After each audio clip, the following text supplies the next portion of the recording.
بسم اللہ الرحمن الرحیم صلی اللہ علی حبیبہ سیدنا محمد ووالدیہ وآلہ وسلم۔ آج کل بکی شریف کے نوید الحسن شاہ صاحب وہ اپنے خاندان، اپنے چاچوں، اپنے ماموں کے دفاع میں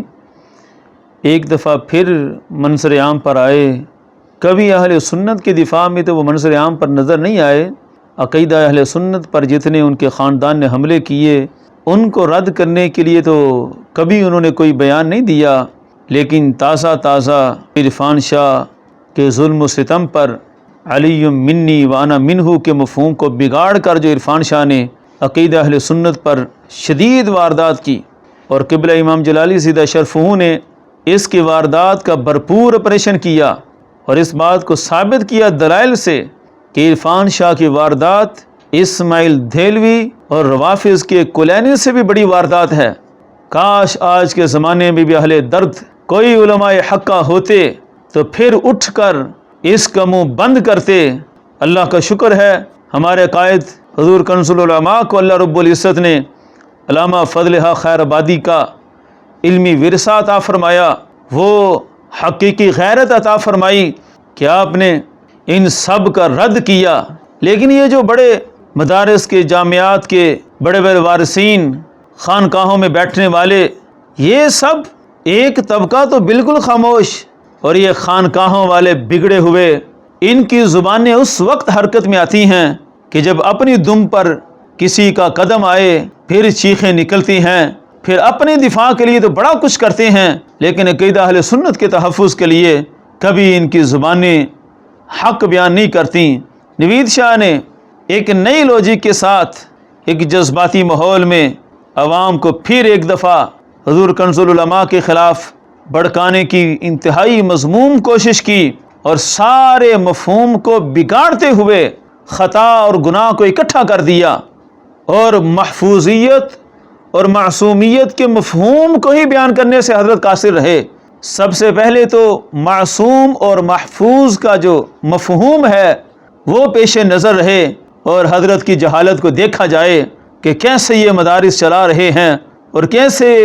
طلباء ہیں جو ان سے پڑھ رہے ہیں جن کو بنیادی ٹرمنالوجی کا علم نہیں کہ اسلام کے عقائد کی اصطلاحات کا معنی مفہوم کیا ہے،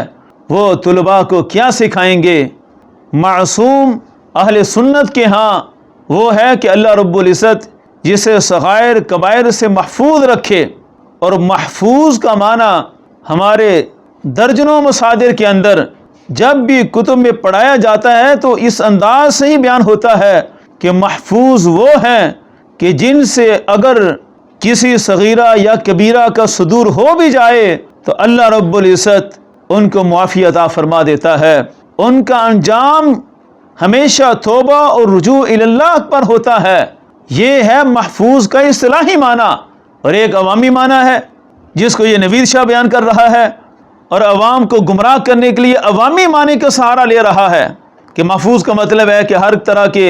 گناہ سے محفوظ ہونا۔ الحمدللہ ہم اہل بیت کو ہر طرح کی معصیت سے محفوظ ہی مانتے ہیں، لیکن جو اصطلاح ہے اس کا تو معنی وہی بیان کیا جائے جو آج تک 14 صدیوں سے اہل سنت کے ہاں مروج رہا۔ محفوظیت، معصومیت یہ ایک مخصوص اصطلاح ہے، اس کو بگاڑا نہیں جا سکتا۔ معصومیت اللہ کے انبیاء کی شان ہے، اور محفوظیت یہ اللہ کے اولیاء کی شان ہے، اور اولیاء کاملین میں اولین طبقہ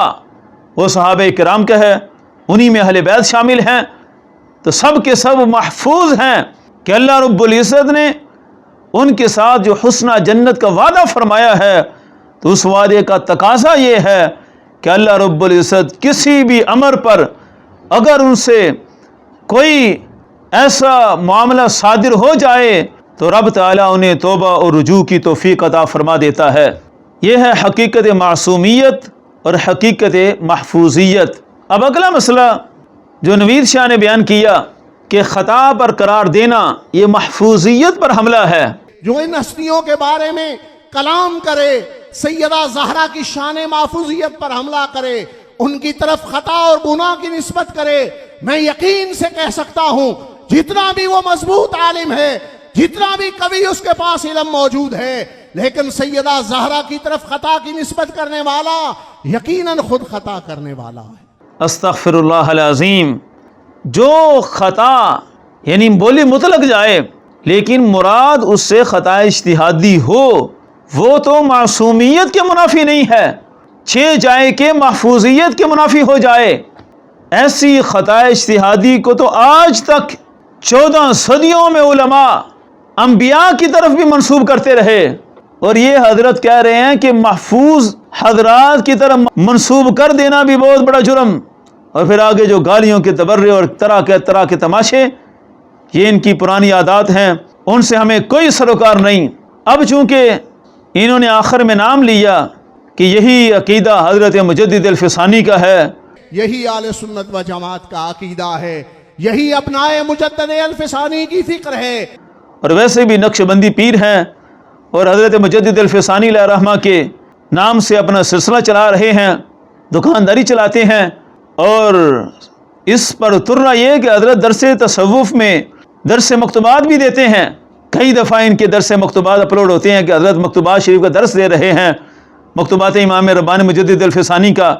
کاش کہ ایک دفعہ پڑھ لیا ہوتا کہ مجدد الفسانی فرما کیا رہے ہیں۔ صرف اپنے مطلب کی باتیں نکالنا اور عوام سے داد اور مال وصول کر کے عوام کو گمراہ کر دینا،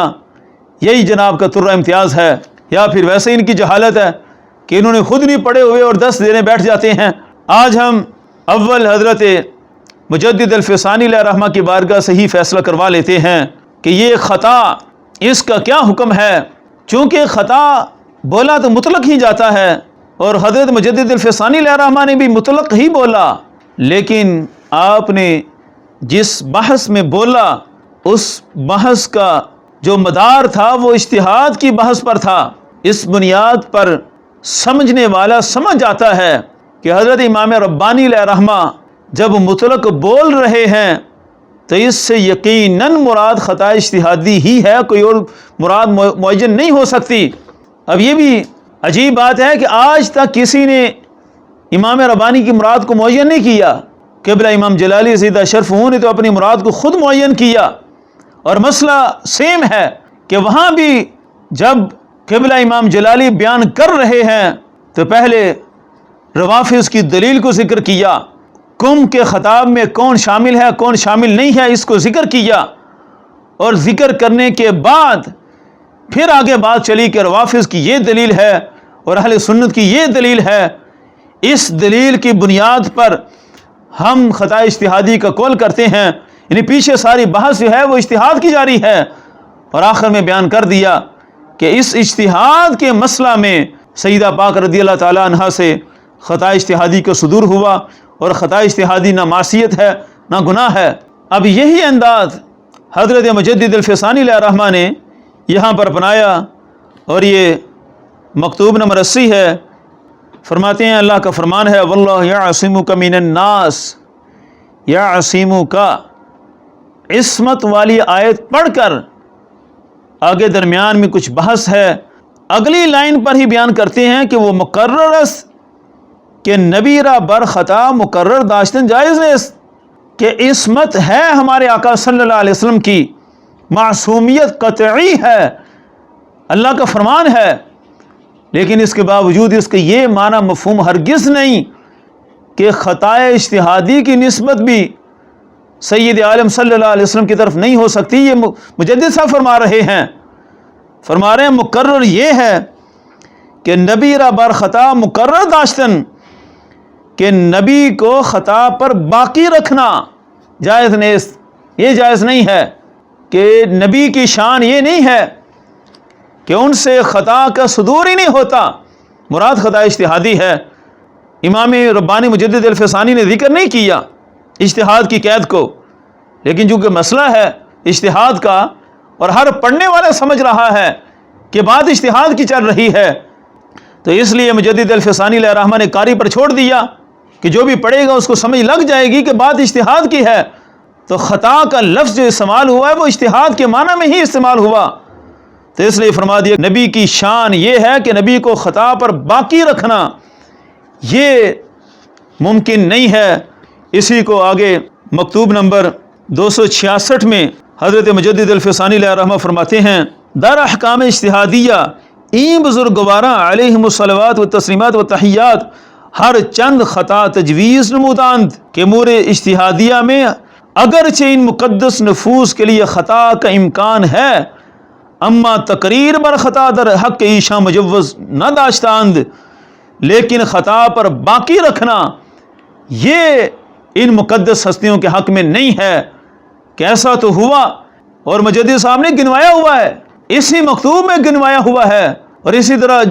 دفتر دوم کے مکتوب نمبر 36 میں گنوایا ہوا ہے۔ ہمارے پاس وقت نہیں ہے مکتوب نمبر 36 کی تفصیل بیان کریں تو گھنٹوں درکار ہیں، کوئی بھی مجددی پڑھ لے۔ مجدد الفسانی علیہ رحمہ نے خود جن جن امور میں خطا اجتہادی واقع ہوئی وہ سارے گنوا دیے، اور پھر نتیجہ یہی نکالا کہ تقریر بر خطا در حق ایشاں مجوز نیست، کہ ان مقدس نفوس کو خطا پر باقی رکھنا یہ ممکن نہیں ہے۔ جب بھی ایسا معاملہ ہوا، خطا اجتہادی کا وقوع ہوا، تو کیا ہوا؟ فرماتے ہیں زود ایشاں را بآ خطا متنبع می ساسند و تدارو کے آ بثواب می فرمایند، کہ جلد ہی ان مقدس ہستیوں کو اس خطا اجتہادی پر متنبع کر دیا جاتا ہے اور اس کا تدارک ہو جاتا ہے ثواب درست کے ساتھ۔ یعنی پہلے خطا اجتہادی تھی، پھر وہ خطا اجتہادی درستگی کی طرف آئی، تو اس انداز سے فرمایا کہ وہ بھی پھر بالآخر مٹا دی جاتی ہے۔ فلا اعتداد بذالک الخطا۔ تو یہ ہیں حضرت مجدد الفسانی۔ اسی طرح دفتر دوم میں مکتوب نمبر 36 میں یہ پوری بحث فرما دی کہ احکام اجتہادیہ میں انبیاء کا معاملہ کیا ہے، بار بار لفظ خطا ذکر کیا، عقیدہ وہی بیان کیا کہ نبی کی شان یہ ہے کہ خطا اجتہادی پر ان کو باقی نہیں رکھا جاتا۔ یہ پورا سکین حاضر ہے، اس کو بھی اچھی طرح مطالعہ کر لیں۔ اب آئیں حضرت کے اپنے جاہلانہ ملفوظات کی طرف کہ جہالت کی انتہا یہ کہ معصوم اور محفوظ کا معنی بیان کرنے سے ہی قاصر، پھر لفظ خطا کو محفوظ کی شان کے منافی سمجھا اور کہا یہ مجدد الفسانی کا عقیدہ ہے۔ جہالت کی انتہا ہے، یعنی یہ خطا جو معصوم کی شان کے بھی منافی نہیں ہے، اور حضرت کا انداز یہ ہے، کہتے ہیں کہ یہ محفوظ کی شان کے بھی منافی ہے، اور مجدد صاحب کے ساتھ ڈال رہے ہیں۔ میرا چیلنج ہے کہ قیامت تک جتنے حضرت کے تلامذہ مریدین کچھ تو ہوں گے اہل علم جو بیوقوف بنے ہوئے ہیں، مجدد صاحب کے مکتوبات سے کسی مقام پر یہ دکھائیں کہ مجدد صاحب نے لفظ خطا کو محفوظ کے منافی لکھا ہو۔ حضرت مجدد صاحب تو معصوم کے منافی نہیں مان رہے اور بات کرتے ہیں کہ جناب یہ محفوظیت کی شان پر حملہ ہے۔ تو یہ رہا حضرت مجدد الفسانی علیہ رحمہ کا فیصلہ کہ جس لفظ سے کائنات کی سب سے مقدس ہستی سید عالم صلی اللہ علیہ وسلم کی توہین نہیں ہوتی، اس لفظ سے ان کے لخت جگر کی توہین کیسے ہو سکتی ہے؟ اور یہ بھی مجدد صاحب نے جو نبی کے اجتہاد کی شان کو ذکر کیا، قبلہ امام جلالی زیدہ شرف نے ایسا ہی اجتہاد سیدہ پاک رضی اللہ تعالیٰ عنہ کے ذکر کیا، 7 جملے میں یہ بول دیا کہ لیکن ان کی شان یہ ہے کہ جب آگے سے حدیث سنی تو خاموش ہو گئیں۔ یہ بار بار قبلہ کنز العلماء نے اظہار کیا کہ ہم نے یہ لفظ بولا تاکہ یہ واضح رہے کہ یہ خطا اجتہادی وہ نہیں ہے جو زائل ہی نہ ہو، جو گھنٹوں تک رہے، مہینوں تک رہے، ایسا نہیں۔ یہ خطا اجتہادی تو چند لمحوں کی خطا اجتہادی تھی اور اس سے زیادہ نہیں تھی۔ اتنا مقدس اجتہاد سیدہ پاک رضی اللہ تعالیٰ عنہ کی طرف منسوب کیا گیا، اور ان جہالت کی انتہا والوں نے اسے بھی حملہ سمجھا ہوا ہے۔ اب اس خطا اجتہادی پر جو تان نہیں ہے، جو معصیت نہیں ہے، جو توہین نہیں ہے، تو پھر کیا ہے؟ اس پر بھی حضرت مجدد الفسانی علیہ رحمہ کی عدالت سے ہی فیصلہ کروا لیتے ہیں۔ یہ مکتوب نمبر 120 ہے، اس میں حضرت مجدد الفسانی علیہ رحمہ سیدنا امیر معاویہ رضی اللہ تعالیٰ عنہ کی خطا اجتہادی کا موازنہ کرتے ہیں حضرت اویس قرنی اور حضرت عمر بن عبدالعزیز رضی اللہ تعالیٰ عنہما سے۔ یہ مکتوب نمبر 120 حاضر ہے۔ خلاصہ اس کا مجدد صاحب فرماتے ہیں جس کا جتنا بلند رتبہ ہو اس کی چھوٹی نیکی بھی اللہ کے ہاں بہت بڑی ہو جاتی ہے۔ اس کے پیچھے حدیث وہی ہے کہ صحابہ کرام کے مقام و مرتبے کو کوئی نہیں پہنچ سکتا کہ ان کا ایک مد بھی خرچ کر دینا، نصف مد خرچ کر دینا، بعد والے اگر ایک احد پہاڑ جتنا سونا بھی خرچ کریں تو ان کے ایک مد کو نہیں پہنچ سکتے، نصف مد بھی جو صدقہ ہوا اس کے مقام و مرتبے کو نہیں پہنچ سکتے۔ اسی حدیث مبارکہ کی روشنی میں مجدد صاحب علیہ رحمہ یہ فیصلہ سناتے ہیں کہ چونکہ مقدس نفوس کی چھوٹی نیکیاں بھی ان کے مقام و مرتبے کے لحاظ سے بہت بڑا اجر پا جاتی ہیں، اسی بنیاد پر فرمایا فلا جرم صار خطأ معاویہ خیر من ثوابہما ببرکت صحبہ۔ فرمایا کہ سیدنا معاویہ رضی اللہ تعالیٰ عنہ کی خطا اب یہاں بھی مطلق ہے، لیکن مانتے سارے اجتہادی ہیں اور اجتہادی ہی بیان کیا جائے گا، کیونکہ ہر متکلم اپنی اصطلاح کے مطابق کلام کر رہا ہے۔ یہاں خطا سے مراد معصیت و گناہ نہیں ہے۔ حضرت مجدد صاحب علیہ رحمہ فرما رہے ہیں کہ حضرت امیر معاویہ رضی اللہ تعالیٰ عنہ کی خطا جو خطا اجتہادی ہے وہ حضرت اویس قرنی کی درستی سے بھی بلند رتبہ رکھتی ہے، عمر بن عبدالعزیز کی درست نیکیوں سے بھی بڑا اجر ہے۔ کیوں؟ ببرکت صحبہ، کہ جن کی بڑی نیکیاں ہیں ان کو شرف صحبت میسر نہیں، اور حضرت امیر معاویہ رضی اللہ تعالیٰ عنہ کو شرف صحابیت میسر ہے۔ اس بنیاد پر خطا اجتہادی پر جو ایک اجر ملتا ہے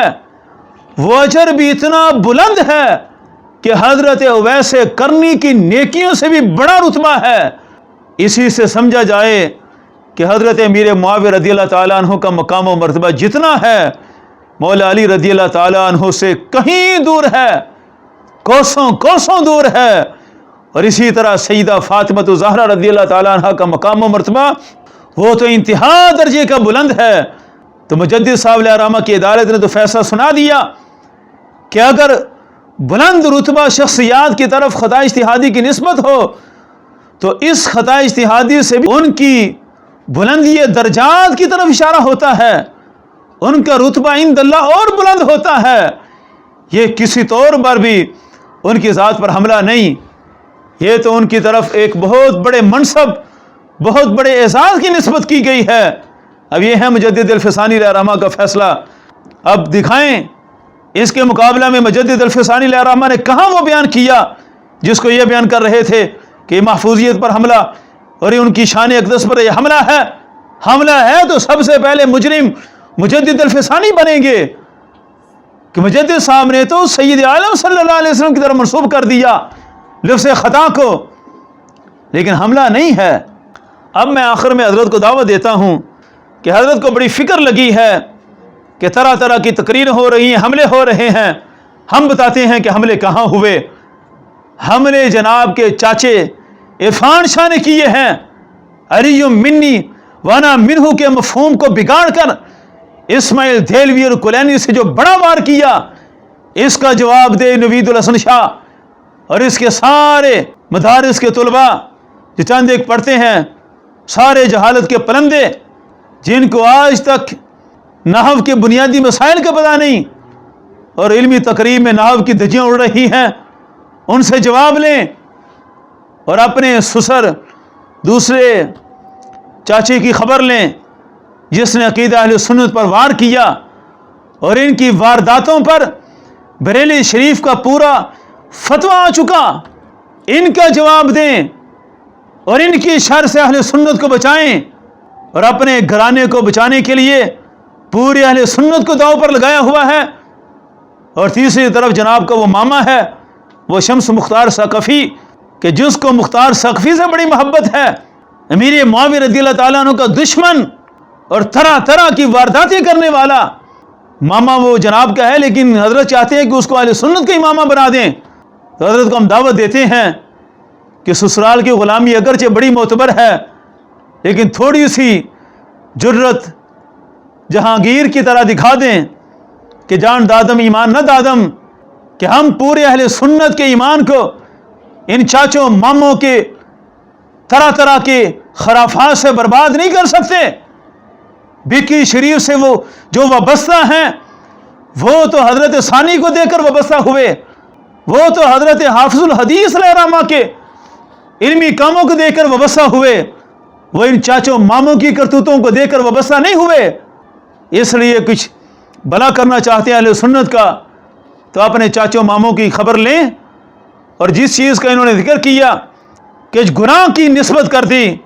یہ بھی میں دکھا دیتا ہوں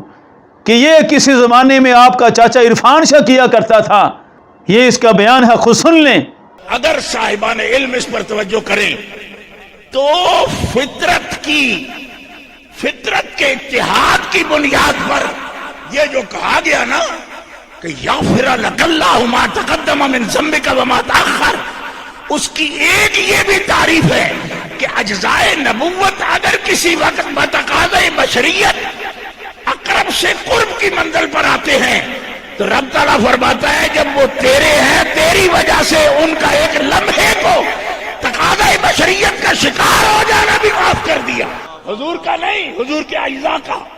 تقاضۂ بشریت کا شکار ہو جانا بھی معاف کر دیا، حضور کا نہیں، حضور کے اعضاء کا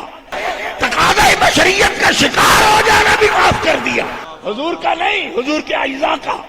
لیغفر لک اللہ ما تقدم من ذنبک، اس ذنبک میں عرفان شاہ معنی یہ بیان کر رہا ہے کہ ذنب میں سرکار کے ذنب مراد نہیں ہے، لیکن سجدہ پاک کے ذنب مراد ہے، یہ اس کا جرم ہے۔ گناہوں کی نسبت کرنے والے یہ ہیں آپ کے چاچے، ان کے خلاف بیان دے کر دکھائیں، پھر پتہ چلے گا کہ آپ کو اہل سنت کا درد ہے یا اپنے خاندان کا درد لیے پھرتے ہیں۔ تاجدار ختم نبوت زندہ باد زندہ باد، تاجدار ختم معصومیت زندہ باد زندہ باد۔